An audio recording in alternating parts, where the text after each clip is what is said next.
ওম শ্রী চিন্ময় সদ্গুরবে নমঃ। রামচরিত মানসে আমরা সোরঠ 251 পর্যন্ততে চলে এসেছিলাম। তো সেখানে আমরা কি দেখেছি না, প্রভুর প্রতি প্রেম দেখেছি।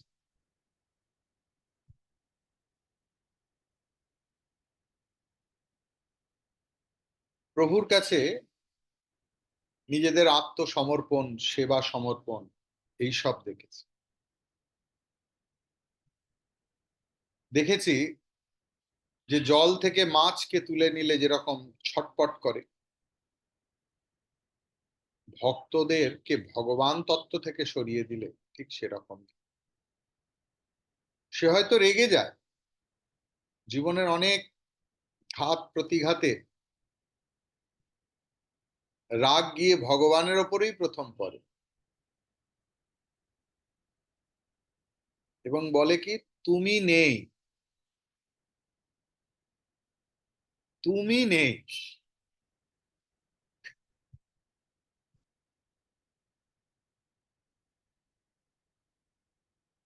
বাচ্চা ছেলে ওপর বা মেয়ের ওপর মা রেগে গিয়ে যদি একটা চপেটাঘাত করে, তাহলে সেই বাচ্চা মায়ের দিকে তাকিয়েই তো কাঁদবে। আমাদের সাধারণ ভক্তরা যারা দিনের পর দিন, মাসের পর মাস বিভিন্ন সামাজিক, অর্থনৈতিক, রাজনৈতিক, ধার্মিক এইসব প্রেক্ষাপটের মধ্যে দিয়ে যাতায়াত করি এবং যেখানে বঞ্চনার শিকার হই, এবং সেটা কিভাবে না, সৎ পথে জীবনযাপন করেও তখন ভগবানের ওপর বিশ্বাস চলে যায়। আবার যখন সে মানুষটা দেখে যে আরে, যে মানুষটা দুর্বিনীত, যে মানুষটার মধ্যে দয়া মায়া কিছু নেই, অন্যায় করছে, আপাতভাবে তো তাকে দেখে মনে হচ্ছে সে সব কিছুতে উতরে যাচ্ছে। সুতরাং তখন যেন বিশ্বাস চলে যায়। এটা খুব স্বাভাবিক বিষয়। গতকালই একজনকে প্রবোধ দিচ্ছিলাম, তার কারণ ভগবানের লীলাক্ষেত্র বোঝানো বড় মুশকিল। তার কারণ লীলার মধ্যে থেকে লীলা বোঝানো খুব মুশকিল, ঠিক না? যে মানুষটা পৃথিবীতে আছে, বসবাস করছে, আপনি তাকে কি করে বোঝাবেন যে এই পৃথিবী 560 কিলোমিটার/আওয়ার বেগে ঘুরছে? Is it possible? তখন তাকে ওই পৃথিবীর বাইরে থেকে তোলা যে পৃথিবীর ছবি সেটা দেখাতে হয়। সবাই তো তা পারে না।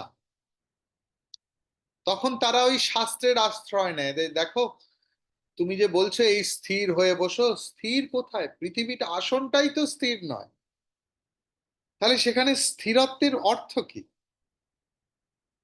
তো সেই বোধ নিয়েই গতকাল একজন খুব মুমূর্ষ হয়েছে, সে ঈশ্বরের ওপর অনুযোগ করছে খুব খুব করে, যে ভগবান চুপ কেন? না, আমি বলি যে দেখো, ভগবান ঠিক টিচারের মতো, সারাটা বছর পড়ায় কিন্তু পরীক্ষার সময় সে চুপ থাকে। টিচার কথা বলে নাকি? আমরা বলি যে স্যার এই প্রশ্নটার উত্তর একটু বলে দিন না। আমি জানি না বাবা, চুপ সে। তো আমাদের পরীক্ষা যখন চলে, আমাদের বিশ্বাসের পরীক্ষা, আমাদের অন্তর্লীন, সে তখন উত্তর দিচ্ছে, এ তো 3 মাস পড়িয়ে 9 মাস পরীক্ষা নিচ্ছে। সত্যি সত্যি কিছু কিছু ক্ষেত্রে আমরা যদি লৌকিক দৃষ্টিতে দেখি, তাহলে ভগবানের অস্তিত্বহীনতার প্রশ্ন এসে যায়।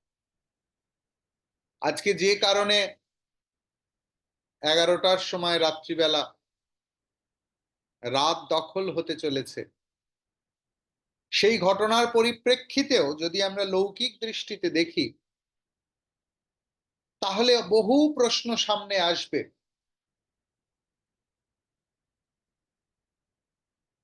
যার উত্তর স্ট্রেট ওয়ে দেয়া যাবে না, যে তার কি দোষ, এর কি দোষ। তখন আমাদের শাস্ত্রে ফিরে যেতে হবে। অর্জুনও এরকম প্রশ্ন করেছিল ভগবানকে। তখন ভগবান অর্জুনকে বলছে যে, দেখো অর্জুন, তুমি তো শুধু এই জীবনটা দেখছো, তাও পুরোটা দেখতে পাওনি। এই জীবনের কর্মফল দেখছো, তুমি তো এতগুলো মানুষের কর্মফল দেখোনি। আবার তোমার যে পূর্ব পূর্ব জীবনের কর্মফল, তাও তো তুমি দেখো। অনেক লোকই বলে যে আমরা কেন পূর্বজন্ম দেখতে পাই না, সে আরো বিভীষিকাময় হতো না? হয়তো যে মানুষটার জন্য, যে মানুষটার শত্রুতায় গত জীবনে আমাকে অকালে মরতে হয়েছে, কোনো বাসনা, কোনো কর্মফলে আজকে তাকেই আমায় বিবাহ করতে হয়েছে।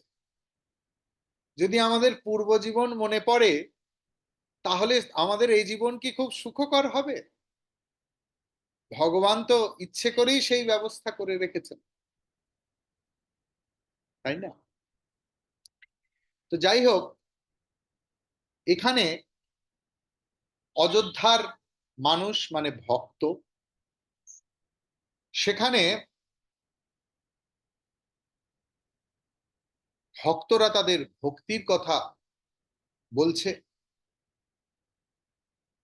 এবং ভক্ত মানে কি, এখনকার দিনে হয়তো বোঝা যাবে না। আগেকার দিনে যখন যাতায়াত ব্যবস্থা ঠিক মতো ছিল না, চিঠি একমাত্র কমিউনিকেশনের রাস্তা ছিল। আমার ছোটবেলাটা সেরকম গেছে, আপনাদের অনেকেরই সেরকম গেছে।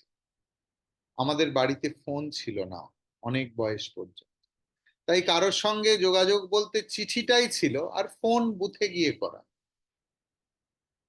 তারও আগে, যখন শুধুমাত্র এই চিঠিপত্রই সম্বল আর যাতায়াত ব্যবস্থা খুব কঠিন, মেয়েদের হয়তো অনেক দূরে বিয়ে হয়েছে, তখন শ্বশুর বাড়ির পাড়া থেকে লোক আসছে দেখলেই মনে উদ্দীপন হয় তাদের। কথামৃতে আছে কিন্তু এই উদাহরণ। তো যে মানুষরা পুরোনো দিনের মানুষ, তারা হয়তো এই কথা শুনে কিছুটা বুঝতে পারবেন। এখনো হয় যারা দেশ বিদেশে থাকে, আমি যখন গুজরাটে থাকতাম বা হিমালয়ে থাকতাম, কলকাতা থেকে কেউ এসছে শুনলেই, পশ্চিমবঙ্গ থেকে, কোথা থেকে এসছেন আপনারা, আমি এখন জানি না কি হয়, বাইরে বেরিয়ে যদি কোনো বাঙালি দেখতে পান পশ্চিমবঙ্গ থেকে এসছে, বলবেই না, বলবে কলকাতা থেকে এসছে। কলকাতার কোথায় গো? মালদা। কলকাতার মালদা মানে কি গো? সত্যি সত্যি। কলকাতার কোথায় থাকো? কৃষ্ণনগর। এখন সেই যুগ হয়তো অনেকটা কমেছে। তো যাই হোক, আমিও কখনো আনাচে কানাচে যখন আহ, জিজ্ঞেস করতাম কোথা থেকে, যে কলকাতা থেকে বা হাওড়া থেকে, তখন জিজ্ঞেস করতাম, ভালো লাগতো। জাগতিক ভাবে তো আমরা সবাই সমাজবদ্ধ জীব, এখানেও তাই। শুধুমাত্র রামচন্দ্র নয়, রামচন্দ্রের যারা ভক্ত, তাদের প্রতিও সেই একই রকম ভালোবাসা। এবং তখন বলছে যে দেখুন আপনার সেবা করে তো আপনারা যেই কৃপা করে অরণ্যে পদার্পণ করেছেন তার জন্য আমরা কৃতজ্ঞ। তার কারণ আমরা তো ভুলেই গিয়েছিলাম যে আমরা কখনো সভ্য সমাজে মানুষের হৃদয়ে স্থান পাব, তারা আমাদের কাছে নির্ভয়ে আসবে। মানুষ তো সর্বদা আমাদের ভয় করেই চলে, কারণ আমরা ভয়ের কাজও করি, আমরা পাপাচরণই করে থাকি। তার কারণ আমাদের খিদের সময় ক্ষুধা জোটে না, আমরা খাবার খাই, আপনারা প্রসাদ পান, আমরা যাত্রায় যাই, আপনারা তীর্থযাত্রা করেন, আমরা জল পান করি আর আপনারা চরণামৃত।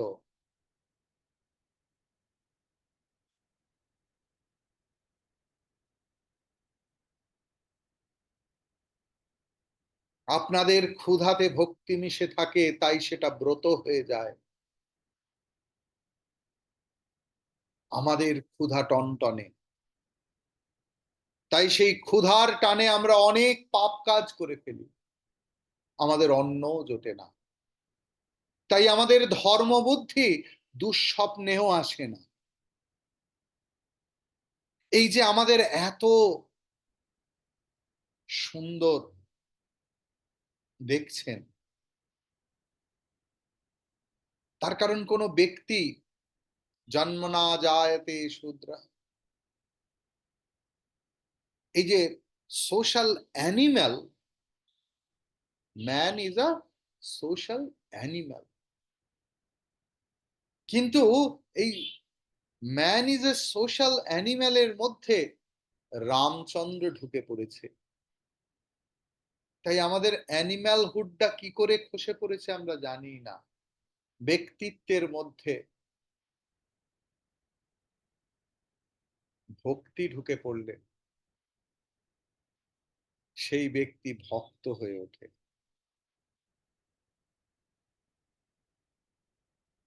আজ আমাদের মধ্যে যা দেখছেন তা রামচন্দ্রের কৃপা।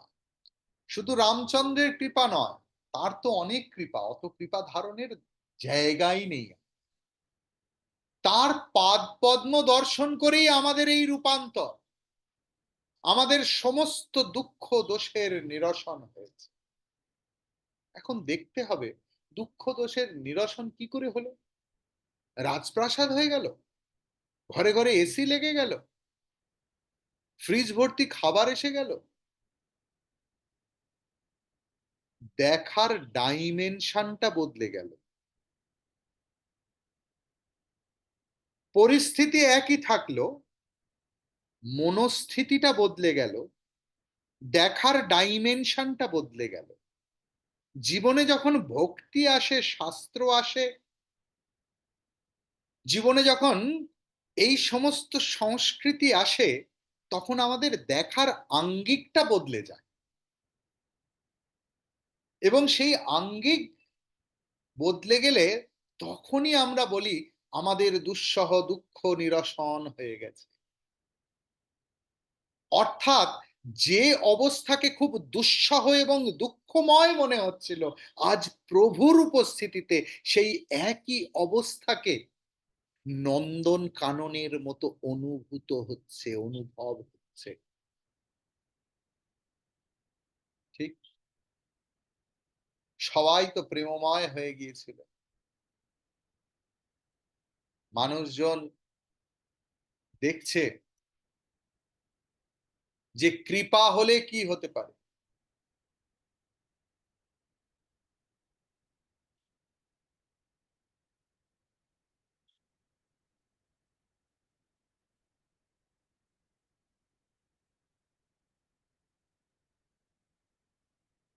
ভগবানের কৃপা হলে, গুরুর কৃপা হলে, এই অধম রত্নাকর সম মানুষ দিবাকর চৈতন্য হয়ে ক্লাস নিতে পারে তাঁর কৃপায়।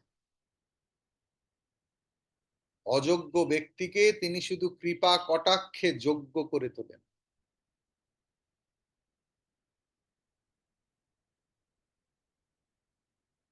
पुरजन नारी मगन अति प्रीति,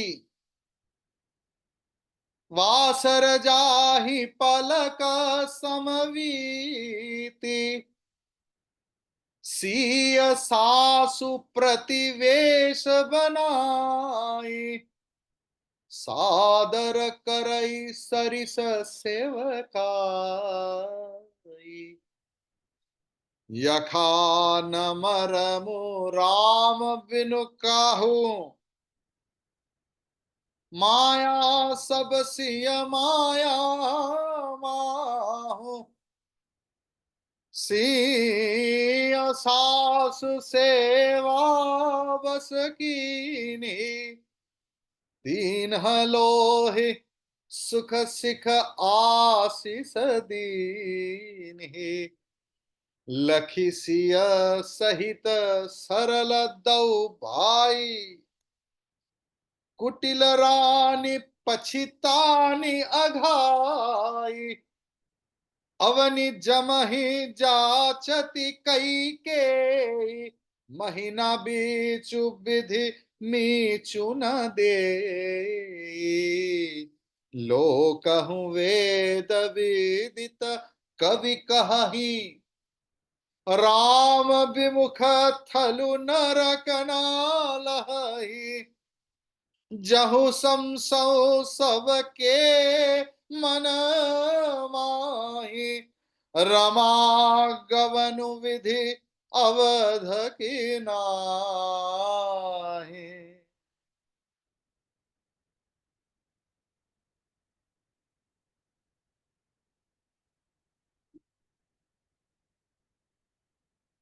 যেমন বেনি তেমনি রবে, চুল ভিজাবো না বললে, জলাশয়ে অবগাহন করা যায় না। যে জলাশয়ে অবগাহন করেছে তার সর্বাঙ্গ সিক্ত হয়ে গেছে।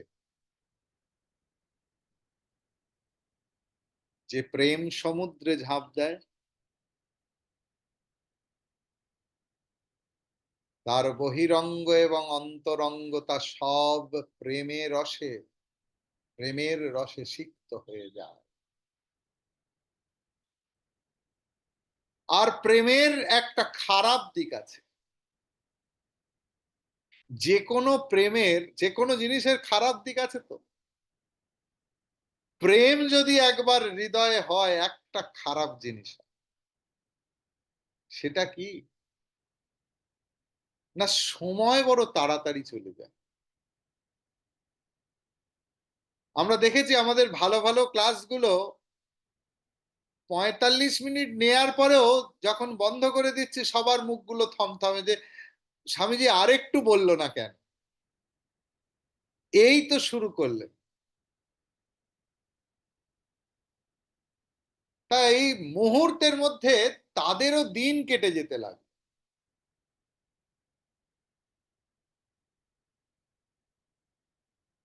সীতামা এমন তৎপর ছিলেন যে যতজন শাশুড়ি এসেছিলেন, ঠিক যেন নিজেকে তত ভাগে ভাগ করে সবার সমানভাবে সেবা করছে। এটা তখনই সম্ভব, এটা কোনো জাদু নয়, যখন প্রেম চলে আসে হৃদয়ে,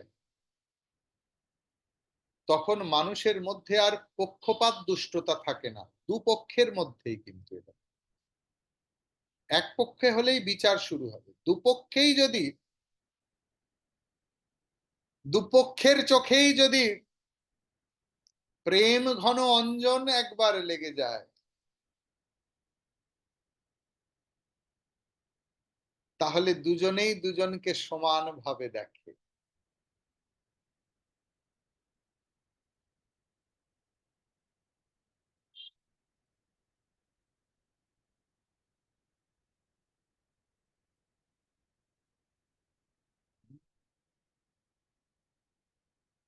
নয়নে কাজল, সে তো সবাই পরে,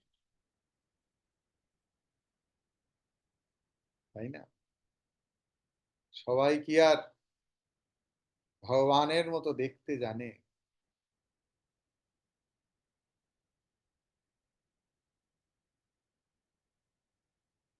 ভগবান এত প্রেম তৎপর, সবাইকে সমানভাবে সেবা করছে। সবাই যেন বশীভূত হয়ে গেছে প্রেমের।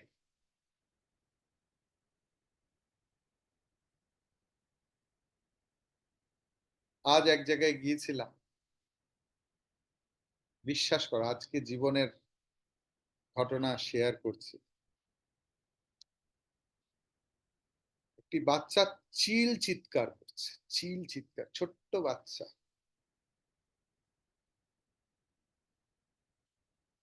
প্রথমে অস্বস্তি হলো, তারপরে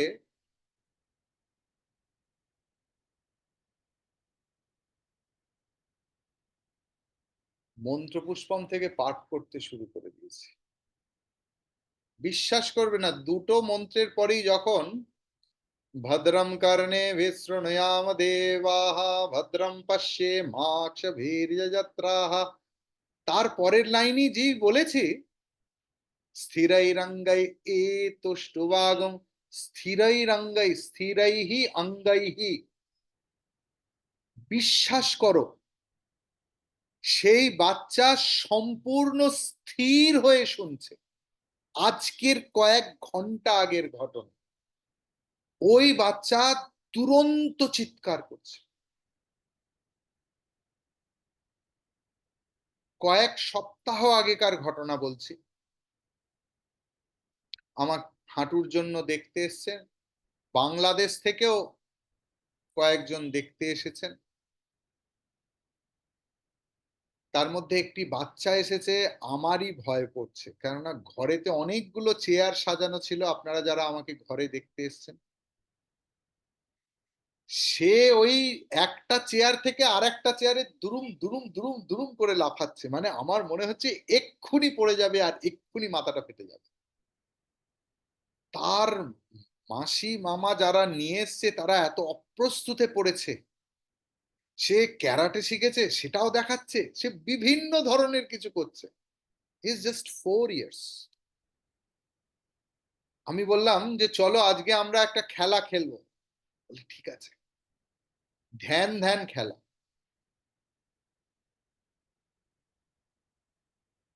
তাদের মধ্যে যারা ছিল তাদের একজন দুজন বোধহয় এই ক্লাসে আছে। I started promising that it will be for 5 minutes. 5 minute বলতে পারলে এই জিনিস দেয়া হবে। Then I started chanting mantras and all the things. বিশ্বাস করো, ওই বাচ্চা 4 বছর, সে কি বোঝে? আর ওই রকম টিপিক্যাল দুরন্ত for half an hour stop হয়ে গেছে, একদম থেমে গেছে। মন্ত্রের শক্তি। মন্ত্র এত শক্তিশালী। তোমাদের যাদের জপমন্ত্র আছে, দেখো সেই মন্ত্র তোমাদের কত শক্তি দেয়। মন্ত্র খুব দরকার জীবনে, এবং সেই মন্ত্র শুড কাম ফ্রম দ্য গুরু। তবে সেই মন্ত্র প্রাণ সঞ্চারিত হয় তাতে। যাই হোক, এখানেও কিন্তু এই বশীভূত হয়ে গেল সীতা মায়ের এই সেবাতে, সবাই যেন বশীভূত হয়ে গেল। তারা সবাই খুশি হয়ে আশীর্বাদ দিতে থাকে। আর সীতা মা, রাম লক্ষ্মণ, এদের সবার এইরকম সহজ সরল আচরণ দেখে কইকেই পর্যন্ত অনুতপ্ত। কইকেই হয়তো ভেবেছিল যে রামচন্দ্র এরা খুব অনুযোগ করবে, যে তোমাদের জন্য দেখো আজ আমাদের কি অবস্থা। কিন্তু হলো কই? প্রসন্নতায়া গতা নভীষে কতঃ, তথা নমম্লও বনবাস দুঃখতঃ। সদা প্রসন্ন, রাজা হবে রাম, চলো চলো কাল রাজা হবে তুমি দেশে। রাম প্রসন্ন, স্নান করে নিয়েছে, তিলক কাটা হয়ে গেছে। না রাম, তোমাকে 14 বছরের জন্য বনে যেতে হবে। আহা, এমন সৌভাগ্য আমার হয়েছে, চলো। জীবনের যে কোনো পরিস্থিতি, রাম কিন্তু ভগবানের ওপর এতটুকু তাকিয়ে বলেনি ভগবান নেই, এই তোমার বিচার হলো। আমাকে অবতার বলো, মানুষ রূপে পাঠিয়ে এই যন্ত্রণা দেবে বলে।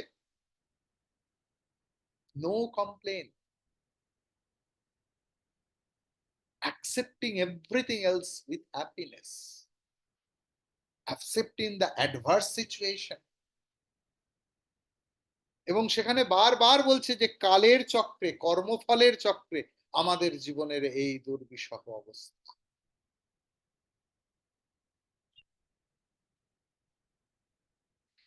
সুতরাং দেখো, আমরা এখনো 2 লাইনও যেতে পারিনি, কিন্তু কত কথা বলার থাকে, কত আনন্দময় কথা থেকে যায়।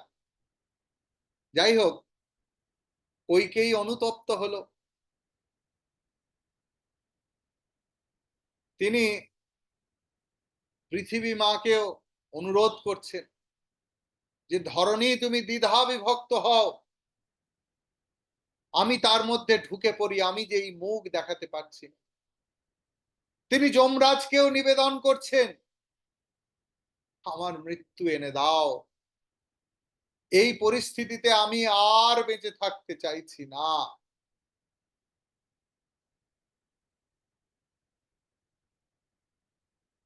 একটা কথা ত্রিলোক বিদিত,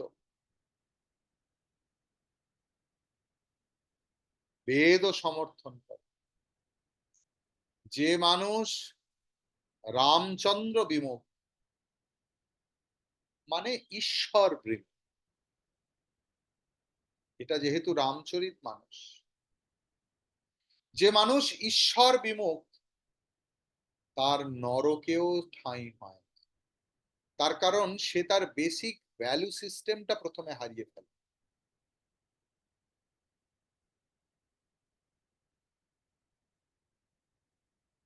সবার মধ্যে একটা সংশয় ছিল, সংশয় কাজ করছে যে ভগবান রামচন্দ্রের প্রত্যাগমন হবে তো অযোধ্যা। ভরত অত্যন্ত উদ্বিগ্ন, তার রাতের ঘুম চলে গেছে, দিনের খাওয়া চলে গেছে।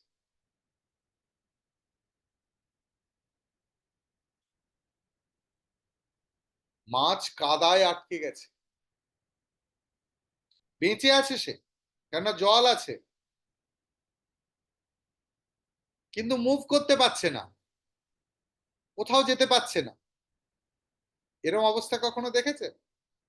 পুকুর শুকিয়ে যাওয়ার সময় ওই রকম অবস্থা হয় মাছের, বা ধান কেটে ফেলার পরে ধান জমিতে ওরকম অবস্থা।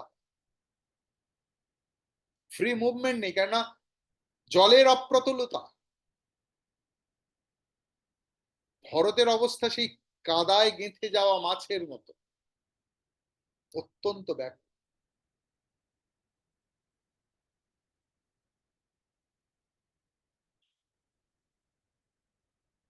ভরত চিন্তা করছে যে আমার নিজের গর্ভধারিণী মাকে কেন্দ্র করে এই যে কর্মচক্র আর কালচক্র, দেবতারা, বিধাতা, এরা সব চক্রান্ত করে ফসল পাকা সবে কাটতে যাবে, কিন্তু দুর্যোগে এসে সব তছনছ করে।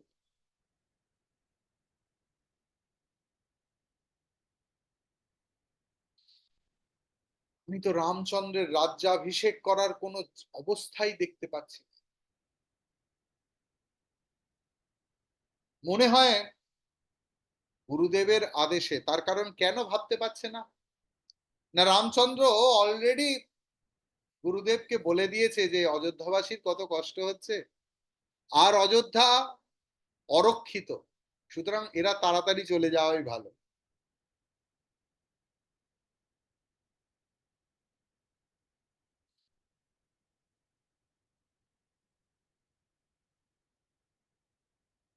বাংলা একটা কথা আছে যে অনেক দিন থাকবেন বলে এসছেন কোথাও কারোর বাড়িতে, প্রথম দিনেই যদি খুব ভালো খাইয়ে দেয় তা হয় আগামীকাল সকালবেলা দেখো, আর নইলে ট্রিপ একটু শর্ট করে ফেলো। মানে অন্যভাবে বলে, আমি গ্রামের মানুষরা বলতো, বুঝলেন, যে কারোর বাড়িতে গেলে প্রথম দিনে যদি মাংস খাইয়ে দিচ্ছে মানে তারপরের দিন চলে যেতে বলছে। তো রামচন্দ্রের এই যে এত ভালো মন্দ খাওয়ানো, এত যত্ন আতি, তারপর তাকে শুধু আভাস দিয়ে দেওয়া হলো না, নিজে মুখেই বলল যে আপনারা যত তাড়াতাড়ি পারেন অযোধ্যায় ব্যাক করুন। তাই ভরত আর কোনো রাস্তা পাচ্ছে না, একমাত্র রাস্তা গুরুদেব, কারণ গুরুর কথা তো অমান্য করা যাবে না। তাই তখন বলছে যে গুরুদেবের আদেশে রামচন্দ্র অবশ্যই অযোধ্যায় ফিরে যেতে রাজি হবে। কিন্তু গুরুদেব তিনি এমন নয় যে আমি বললেই যা বলবো তাই বলে দেব, তাঁরও তো কিছু বোধ আছে জীবনের। সে নিশ্চয়ই বুঝে সুঝেই রামচন্দ্রকে বলবে, মানে আগে ঘোষণা করার আগে রামচন্দ্র থেকে মতামত নিয়ে নেবে। কারণ আমরা ধরুন কোনো কমিটি তৈরি করলাম, কাকে প্রেসিডেন্ট করব, কাকে সেক্রেটারি করব, কাকে, ভরা সভায় হয়তো অ্যানাউন্স করা হয়, কিন্তু তার আগে তার সঙ্গে কথা বলে নেওয়া হয় যে দেখো তোমার নাম এই পদের জন্য প্রস্তাব করা হবে। তাই গুরুদেবও রামকে জিজ্ঞেস করেই তবেই সেটা করবে। তারপর ভাবছে যে মা কৌশল্যা যদি জেদ ধরে তাহলে হয়তো রামচন্দ্র ফিরে যেতে পারেন।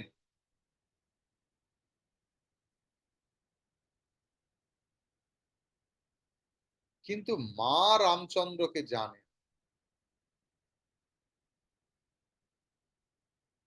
তিনি কি তা করবেন? ভরত দুটো দিকই দেখছে, আমার মতো সেবকের কথার তো কোনো মূল্যই নেই। দেখুন এটা হচ্ছে বিনয়ের কথা। যারা সত্যি সত্যি বিদ্বান তারা নিজেদের মূল্য বুঝতে পারেন না, এবং তাদের প্রথম লক্ষণ, একজন বিদ্বানের প্রথম লক্ষণ, সে অন্যের প্রশংসা করবে আর নিজেকে ছোট দেখাবে। ভরতের মধ্যে সেই লক্ষণ আমরা প্রথম থেকে দেখছি। এখানেও বলছে যে আমার আমার মতো ছোট সেবক, যেখানে রামচন্দ্র সকলকে, এমনকি ভরতের অবর্তমানেও বলছে, হনুমানজিকেও বলছে তুমি আমার ভরতের মতো ভাই, বিভীষণকেও বলছে, সেই ভরত নিজের সম্বন্ধে কি ভাবছে, যে আমি একজন তুচ্ছ সেবক, আমার কথার কি মূল্য আছে? তারপর সময় খারাপ যাচ্ছে, বিধাতাও প্রতিকূল, আমি যদি খুব জেদাজিদি করি তাহলে কোনো অনর্থ হবে না তো। তার কারণ সেবকের ধর্ম, যে মহাদেবের, মানে সেবকের ধর্ম হচ্ছে কতটা ভারযুক্ত, না মহাদেবের কৈলাস পর্বতের থেকেও ভারী। তার কারণ যে সেবক তাকে সর্বদা তটস্থ থাকতে, তার কারণ সেব্যর চোখের ভাষা বুঝতে হবে তখন তাকে। আমরা দেখেছি কিন্তু লক্ষণের সঙ্গে রামের চোখে চোখে কথা হচ্ছে। কোথায় দেখলাম প্রথম? পরশুরামের সঙ্গে যখন তর্কাতর্কি হচ্ছে, বা তারও আগে দেখেছি যখন রাজা জনক বলছেন যে পুরুষত্বহীন এই পৃথিবী, আজ আর পৃথিবীতে একটাও পুরুষ বেঁচে নেই, সেখানেও রাম লক্ষণকে চোখের ইশারা করেছে। মনে আছে তো? এই সেবক সারাক্ষণ তটস্থ থাকতে হয়, অ্যালার্ট। এটা কিন্তু অ্যাংসাস নয়, অ্যালার্ট উইথ চিয়ারফুলনেস। সেই মানুষটা কখন কি চায়, কখন ওষুধ খায়, কখন এটা খায়, কখন কি চাইবে, কখন তার কোনটা পছন্দ, কোনটা অপছন্দ, সবটা তার ধরা আছে।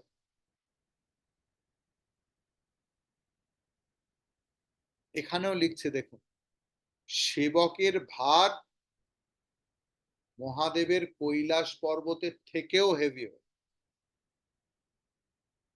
কোনো যুক্তি ভরতের মনে দাগ কাটছে না, ভরত নিজের মনেই যুক্তি টাঙাচ্ছে আর নিজেই সেই যুক্তিগুলোকে কেটে ফেলছে। বিনিদ্র রাত্রি গেল, ভরত সকাল সকাল উঠেই স্নান করে ভগবান শ্রী রামচন্দ্রকে প্রণাম করেছিলেন। তখনই ঋষি বশিষ্ঠদেব তাকে ডেকে পাঠালেন। ভরত গুরুদেবের পাদ পদ্মে প্রণাম নিবেদন করে তার অনুমতি নিয়ে বসলেন। তখন সবাই ব্রাহ্মণ, মহাজন, মন্ত্রী এরা সব এসে জুটল। পুরপদ কমল প্রণাম করি बैठे आय सुबाई, विप्र महाजन सचिव सब जुरे सभासद आई। श्री राम जय जय राम, श्री राम जय जय राम।